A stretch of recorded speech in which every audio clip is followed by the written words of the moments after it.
வணக்கம் அன்புள்ள நண்பர்களே. இன்றைய வீடியோவில் நாம் 2025 தமிழ் புத்தாண்டான விசுவாவசு ஆண்டில் மீனம் ராசியினருக்கு என்னென்ன மாற்றங்கள் காத்திருக்கின்றன என்பதை பற்றி விரிவாக பேசப்போகிறோம். மீனம் ராசியினர் மிகவும் உணர்ச்சிவசமானவர்கள், கலை மற்றும் ஆன்மீகத்தில் அதிக ஈடுபாடு உள்ளவர்கள்.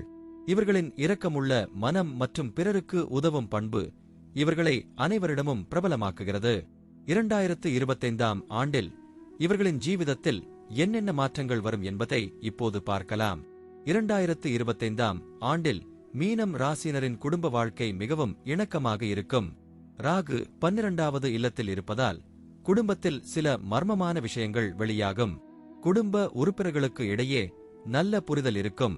குறிப்பாக பெற்றோருடனான உறவு மேலும் பலப்படும். குடும்பத்தில் சில புதிய மகிழ்ச்சிகரமான நிகழ்வுகள் நடக்க வாய்ப்புள்ளது. குழந்தைகளுடனான உறவு மிகவும் இனிமையாக இருக்கும். வணிகத்தில் ஈடுபட்டுள்ள மீனம் ராசியினருக்கு 2025 ஆண்டு சில சவால்களை கொண்டுவரும்.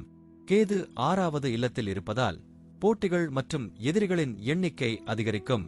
ஆனால் குரு 4வது இல்லத்தில் இருப்பதால் நீங்கள் இந்த சவால்களை சமாளிக்கும் திறன் பெறுவீர்கள். புதிய வணிக கூட்டு பங்காளர்கள் கிடைக்கும் வாய்ப்புகள் உள்ளன. வேலைக்காரர்களுக்கு புதிய திட்டங்கள் மற்றும் பதவி உயர்வு கிடைக்கும் வாய்ப்புகள் உள்ளன. ஆனால் சனி 1வது இல்லத்தில் இருப்பதால் உழைப்பு அதிகமாக இருக்கும். 2025 ஆண்டில் மீனம் ராசியினரின் நிதிநிலை மிதமானதாக இருக்கும். ராகு 12வது இல்லத்தில் இருப்பதால் செலவுகள் அதிகரிக்கும். குறிப்பாக மருத்துவம் அல்லது பயணத்திற்காக செலவுகள் ஏற்படலாம். ஆனால் குரு 4வது இல்லத்தில் இருப்பதால் நிலம் அல்லது வீடு தொடர்பான முதலீடுகள் லாபத்தை தரும். சனியின் தாக்கம் காரணமாக பணத்தை மிகவும் கவனமாக செலவழிக்க வேண்டும். 2025 ஆண்டில் மீனம் ராசியினரின் ஆரோக்கியம் சராசரியாக இருக்கும். கேது 6வது இல்லத்தில் இருப்பதால் சிறிய ஆரோக்கிய பிரச்சினைகள் ஏற்படலாம். குறிப்பாக வயிறு தொடர்பான பிரச்சினைகள் அல்லது தலைவலி ஏற்படும். சனி 1வது இல்லத்தில் இருப்பதால் மன அழுத்தம் அதிகரிக்கும். எனவே தினமும் யோகா அல்லது மெடிடேஷன் செய்வது நல்லது.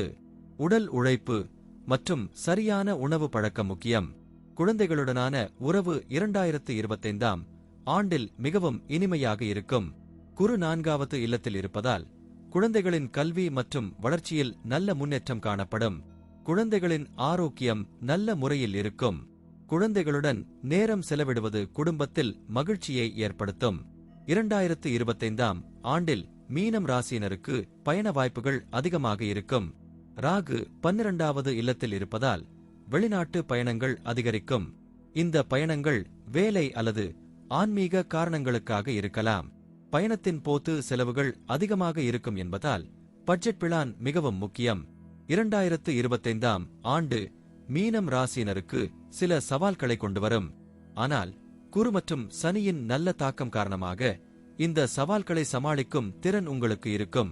குடும்ப வாழ்க்கை மற்றும் குழந்தைகளின் வளர்ச்சியில் நல்ல முன்னேற்றம் காணப்படும். நிதிநிலை மிதமானதாக இருப்பதால் செலவுகளை கட்டுப்படுத்த வேண்டும். ஆரோக்கியத்தை கவனித்துக் கொள்ளுங்கள். பயண வாய்ப்புகள் அதிகமாக இருப்பதால் அவற்றை பயனுள்ள வகையில் பயன்படுத்துங்கள். இந்த வீடியோ உங்களுக்கு பிடித்திருந்தால் லைக் பண்ணுங்கள், ஷேர் பண்ணுங்கள் மற்றும் சப்ஸ்கிரைப் பண்ணுங்கள். அடுத்த வீடியோவில் சந்திப்போம். நன்றி.